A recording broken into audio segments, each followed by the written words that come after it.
Hi అండి. అందరికీ నమస్కారం. Welcome to my channel. ఈ వీడియోలో ఏపీ ప్రభుత్వ ఉద్యోగుల పెన్షనర్ల డీఏ, ఐఆర్, పీఆర్సీ అంశాలపై ఆగస్టు 10వ తేదీన సీఎం చంద్రబాబుతో భేటీ. దీనికి సంబంధించిన పూర్తి సమాచారాన్ని ఈ వీడియోలో తెలుసుకుందాము. వీడియో అయితే ఎక్కడే గాని స్కిప్ చేయకుండా ఎండ్ వరకు చూసేయండి. అప్పుడే ఇన్ఫర్మేషన్ పూర్తిగా అర్థమవుతుంది. అలాగే వీడియో చూస్తున్న ప్రతి ఒక్కరూ లైక్ చేయండి ఫ్రెండ్స్. ఈ వీడియోని తోటి ఉద్యోగ పెన్షన్ మిత్రులతో అయితే షేర్ చేయండి. కొత్తగా మన ఛానల్ చూస్తున్న వారైతే సబ్స్క్రైబ్ చేసుకోవడం మర్చిపోకండి. ఫ్రెండ్స్ ఇక విషయానికి వచ్చినట్లయితే ఆంధ్రప్రదేశ్ రాష్ట్ర ప్రభుత్వ ముఖ్యమంత్రి శ్రీ నారా చంద్రబాబు నాయుడు గారు ఇటీవల 2 గంటల పాటు సుదీర్ఘంగా ప్రెస్ మీట్ అయితే నిర్వహించిన సంగతి మనందరికీ తెలిసిందే. రాష్ట్ర ప్రస్తుత ఆర్థిక పరిస్థితిపై ఒక సమగ్రమైన అవగాహన అయితే ఈ ప్రెస్ మీట్ ద్వారా చంద్రబాబు నాయుడు గారు ఉద్యోగులకు, ప్రజలకు తెలియజేశారన్నమాట. అయితే ఆయన ఈ సమావేశంలో కేవలం ప్రస్తుత పరిస్థితిని మాత్రమే కాకుండా 2014లో రాష్ట్ర విభజన జరిగినప్పటి నుండి ఇప్పటి వరకు ఆంధ్రప్రదేశ్ రాష్ట్ర ఆర్థిక పర ప్రయాణం అనేది ఏ విధంగా సాగిందో గణాంకాలతో సహా వివరించారు. పీపీటీ ప్రజెంటేషన్ కూడా ఇచ్చారన్నమాట. Power point presentation. మనందరికీ తెలిసిందే. అయితే ఈ 2014 నుంచి 2019 వరకు సాగిన గత తెలుగుదేశం ప్రభుత్వ హయాంలో అభివృద్ధి రేటు ఎలా ఉంది?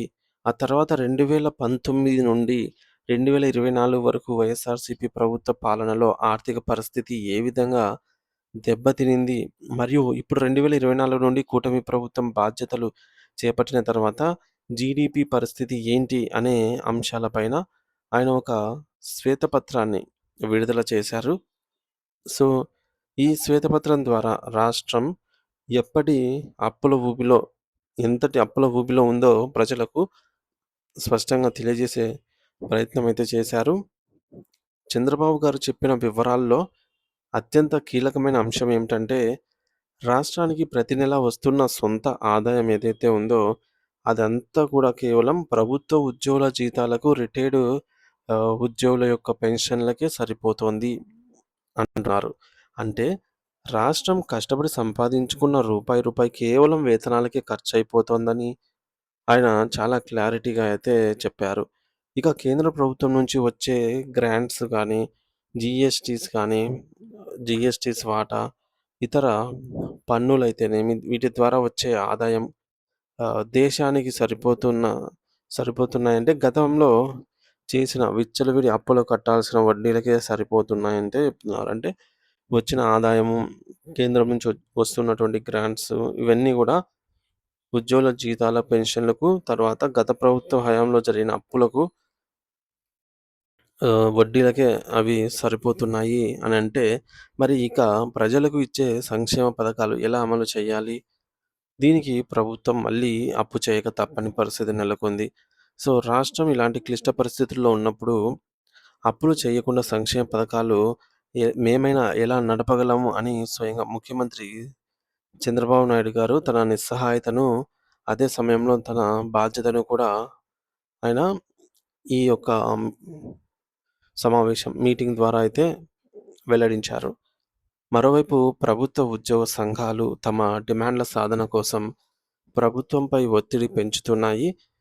ప్రతి నెల 15వ తేదీ లోపల గనక ముఖ్యమంత్రి చంద్రబాబు నాయుడు గారు ఉద్యోగుల సమస్యలపై ముఖ్యంగా ఐఆర్ ఈ నెల 15వ తేదీలోపండి. ఈ ఆగస్టు 15 లోపల గనక ముఖ్యమంత్రి చంద్రబాబు నాయుడు గారు ఉద్యోగుల సమస్యలైనటువంటి ముఖ్యంగా ఐఆర్, పీఆర్సీ మరియు ఇతర పెండింగ్ బకాయిలపై చర్చించి ఏదో ఒక నిర్ణయం తీసుకోకపోతే రాష్ట్ర వ్యాప్తంగా పెద్ద ఎత్తున ధర్నాలు, ఆందోళనలు చేస్తామని ఉద్యోగ సంఘాలు హెచ్చరించాయి. అయితే మరి ఈ క్రమంలోనే ఈ నెల 10వ తేదీన ఇక్కడ ముఖ్యంగా ఈ నెల 10వ తేదీన ప్రభుత్వం ఉద్యోగ సంఘాలతో సమావేశం ఏర్పాటు చేసిందని ఒక వార్త సోషల్ మీడియాలో బాగా వైరల్ అయ్యింది. కానీ దీనిపై ఇప్పటివరకు ఎటువంటి అధికారిక స్పష్టత అనేది లేదు. సరిగ్గా ఇలాంటి సమయంలోనే చంద్రబాబు గారు రాష్ట్ర ఆర్థిక పరిస్థితిపై శ్వేతపత్రం విడుదల చేయడం, దీని వెనుక ఒక తెలివైన వ్యూహం ఉంది అని రాజకీయ విశ్లేషకులు భావిస్తున్నారండి. సో, ఉద్యోగులు ధర్నాలు చేస్తాము, మా బకాయిలు మాకు చెల్లించండి అనే సమయంలో ఇటువంటి పరిస్థితుల్లో శ్వేతపత్రం విడుదల చేయడం అనేది ఒక వ్యూహంగా రాజకీయ విశ్లేషకులు భావిస్తూ ఉన్నారు. ఒకవేళ ఉద్యోగులు కనుక రోడ్లెక్కి ధర్నాలు చేస్తే సామాన్య ప్రజలకు ఒక స్పష్టమైన సందేశం వెళ్ళాలి అనేది ప్రభుత్వ ఉద్దేశ్యం. ఇది కావచ్చు అనైతే రాజకీయ విశ్లేషకులు భావిస్తున్నారు.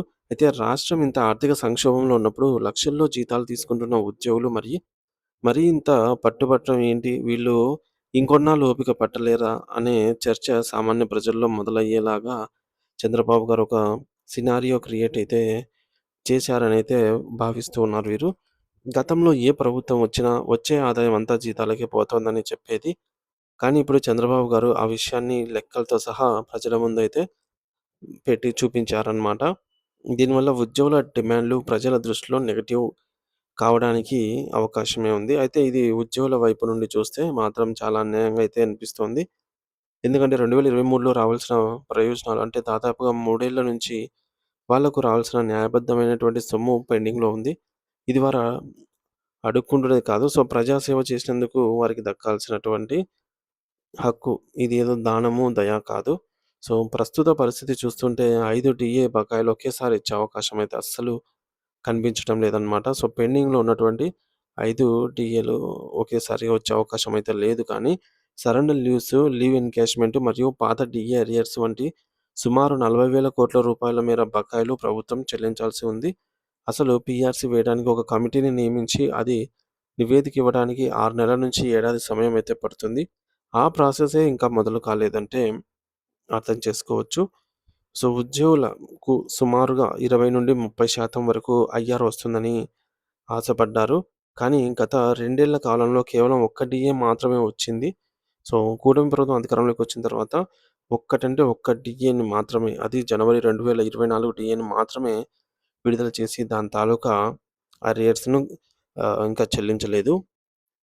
అంటే అరియర్స్ ఏప్రిల్‌లో 10% చెల్లించాల్సుండగా రాలేదు అమౌంట్. సో, చంద్రబాబు గారు విడుదల చేసిన ఈ శ్వేతపత్రం అనేది ఉద్యోగుల ఆశలపై నీళ్లు జల్లినట్లయింది. సుమారు 11,00,000 మంది ఉద్యోగులు మరియు పెన్షనర్లు, వారిపై ఆధారపడిన మరో 40,00,000 మంది కుటుంబ సభ్యులు వెరసి మొత్తం ఒక 50,00,000 మంది ప్రజల భవిష్యత్తు ఈ నిర్ణయం పైనే ఆధారపడి ఉంది. నేరుగానే చెప్పవచ్చు. మరి ప్రభుత్వ విధానాలు ప్రజల వరకు చేరాలంటే ఉద్యోగులే వారధి. సో, ప్రభుత్వం తీసుకునే ఏ నిర్ణయానికైనా ఉద్యోగులే వాటిని ప్రజల్లోకి తీసుకెళ్ళేవారు. అలాంటి వారు ఆ వారధి బలంగా లేకపోతే పాలన కుంటుపడుతుంది. కానీ ప్రస్తుతం దేశంలో మరియు ప్రపంచవ్యాప్తంగా పెరిగిన ధరలు, ఇన్‌ఫ్లేషన్ వల్ల ఉద్యోగుల ఆర్థిక పరిస్థితి కూడా చితికిపోయింది. 3 ఏళ్ల క్రితం ఉన్న సాలరీతో ఇప్పుడు జీవనం సాగించడం చాలా కష్టంగా అయితే మారింది. అందుకే వారు ఆందోళన బాట పట్టాలని అయితే చూస్తూ ఉన్నారు. ఇప్పటికే 2 సార్లు అధికారులు చర్చలు జరిపినా సీఎం గారి దృష్టికి తీసుకెళ్తామనే మాట తప్ప ఎటువంటి హామీ రాలేదు. ఒకవేళ ముఖ్యమంత్రి గారు ఈ నెలలో ప్రకటన చేసినా అది కేవలం 1 లేదా 2 డీఏలకు మాత్రమే పరిమితం కావచ్చు. ఉద్యోగులు కోరుకుంటున్న భారీ ప్యాకేజ్ లేదా ఐఆర్ తక్షణమే వచ్చే సూచనలైతే ఎటువంటి పరిస్థితుల్లో కనిపించడం లేదైతే విశ్లేషకులు భావిస్తూ ఉన్నారు. అయితే ఈ అనిశ్చితి వల్ల సగటు ప్రభుత్వ ఉద్యోగి తీవ్రమైన నిరాశలో, డిప్రెషన్‌లో అయితే ఉన్నాడనమాట. రాష్ట్ర ఆర్థిక అభివృద్ధి కోసం ఉద్యోగులు త్యాగం చేయాలని ప్రభుత్వం అడుగుతోందా? లేక వారి సమస్యలను తీరుస్తుందా? మరి వేచి చూడాలి. సో ఫ్రెండ్స్, కొన్ని ఇంపార్టెంట్ పాయింట్స్ చూసుకున్నట్లయితే రాష్ట్ర ఆర్థిక పరిస్థితిపై ముఖ్యమంత్రి నారా చంద్రబాబు నాయుడు గారు 2 గంటల పాటుగా సుదీర్ఘమైన శ్వేతపత్రాన్ని విడుదల చేశారు. రాష్ట్ర సొంత ఆదాయం కేవలం జీతాలు మరియు పెన్షన్లకే సరిపోతుందని అయితే స్పష్టం చేశారు. కేంద్రం నుంచి వచ్చే నిధులు పాత అప్పుల వడ్డీలకే సరిపోతున్నాయి. సంక్షేమ పథకాల కోసం మళ్ళీ అప్పులు చేయాల్సి వస్తోంది అని అయితే ఈ మీటింగ్‌లో చెప్పారు. అయితే ఉద్యోగ సంఘాలు ఆగస్టు 15 లోపల సమస్యలు పరిష్కరించకపోతే ధర్నాలు చేస్తామని హెచ్చరించాయి. సుమారు 40,000 కోట్ల రూపాయల ఉద్యోగుల పెండింగ్ బకాయిల రూపంలో అయితే ఉన్నాయన్నమాట. డీఐఆర్, పీఆర్సీలలో. మరి ఉద్యోగులు 20-32% మేర ఐఆర్ ఆశిస్తూ ఉండగా, ప్రభుత్వం మాత్రం ఆర్థిక ఇబ్బందులను సాకుగా చూపుతోంది. సో, పెరిగిన నిత్యావసర ధరల దృష్ట్యా తమకు జీతాల పెంపు తప్పనిసరి అని అయితే ఉద్యోగులు వాదిస్తూ ఉన్నారు. సో, మొత్తానికి ఆంధ్రప్రదేశ్ రాష్ట్ర ఆర్థిక వ్యవస్థ అత్యంత క్లిష్ట దశలో ఉందని ముఖ్యమంత్రి గారే గణాంకాలతో విశ్లేషించారు. సో, రాష్ట్ర ఆర్థిక ఆదాయం మొత్తం గూడా జీతాలకే సరిపోతుందని చెప్పడం ద్వారా ఉద్యోగులు కోరుతున్న కొత్త ప్రయోజనాలు ఐఆర్‌పీఆర్‌సీని వెంటనే కల్పించడం కష్టమని ఆయన పరోక్షంగానే చెప్పినట్టు అనిపిస్తోంది. అయితే దీనివల్ల ఉద్యోగుల్లో తీవ్ర అసంతృప్తి నెలకొందనమాట. సో, అటు ప్రభుత్వం ఆర్థిక ఇబ్బందులు చెబుతుంటే, ఇటు ఉద్యోగులు తమ హక్కుల కోసం పోరాటానికి సిద్ధమవుతున్నారు. ఈ నెలలోనే జరగబోయే జాయింట్ స్టాఫ్ కౌన్సిల్ సమావేశం అనేది రాష్ట్ర భవిష్యత్తును మరియు ఉద్యోగుల ఆర్థిక పరిస్థితిని నిర్ణయించింది. సో, ప్రభుత్వం మధ్య మార్గంగా 1 లేదా 2 టీఏలను ప్రకటించి ఉద్యోగులను శాంతింపజేసే అవకాశం అయితే కనిపిస్తోంది. మరి చూడాలి ఏదేమైనప్పటికీ. ఇది ఫ్రెండ్స్ ఇప్పటివరకున్న తాజా సమాచారము. సో, వీడియో అయితే తప్పకుండా తోటి మిత్రులతో షేర్ చేయండి.